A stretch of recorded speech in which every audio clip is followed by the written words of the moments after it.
In today's video, I'm going to teach you how to create image extensions and dynamic image extensions in Google Ads. So let's dive in and get started. First, head over to the Google Ads homepage. If you're already familiar with the Google Ads interface, you'll know it's a powerful tool for managing your advertisements across Google's network. Once you're there, simply click the Sign In button you'll find at the top right corner of the page. You'll be prompted to enter your credentials and log into your Google Ads account. Remember, having easy access to all your Google campaigns is one of the great benefits of being signed in. Once signed in, you'll be directed to the Google Ads home. This dashboard is your command center where you can see all your current ads and get a sense of how they're performing. Next, look towards the upper toolbar and find the Tools option. It's right there in the menu. Click on it and a drop-down list will appear showing your available options. In this drop-down, select Planning. Planning tools like Keyword Planner help you research keywords and plan your campaigns more effectively, but for today we're focusing on something different. Under Planning, you'll see Shared Library.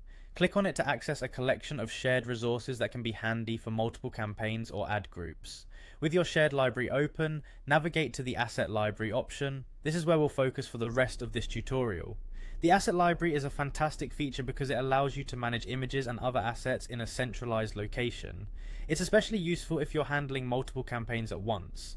Inside the Asset Library, you'll see the New button. Click on it and you'll be on your way to uploading new content for your ads. After selecting New, you'll want to click on the Upload option because this is where we start populating your library with great visuals.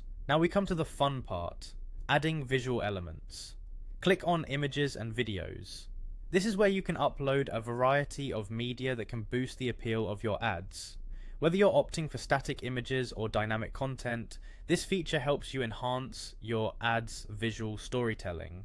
And there you have it. You've successfully navigated through Google Ads to create image extensions and dynamic image extensions, empowering your campaigns with engaging visuals that can capture attention and drive better results. Thanks for watching, and make sure to leave a comment if you have any questions. Don't forget to subscribe for more tutorials that enhance your digital marketing efforts.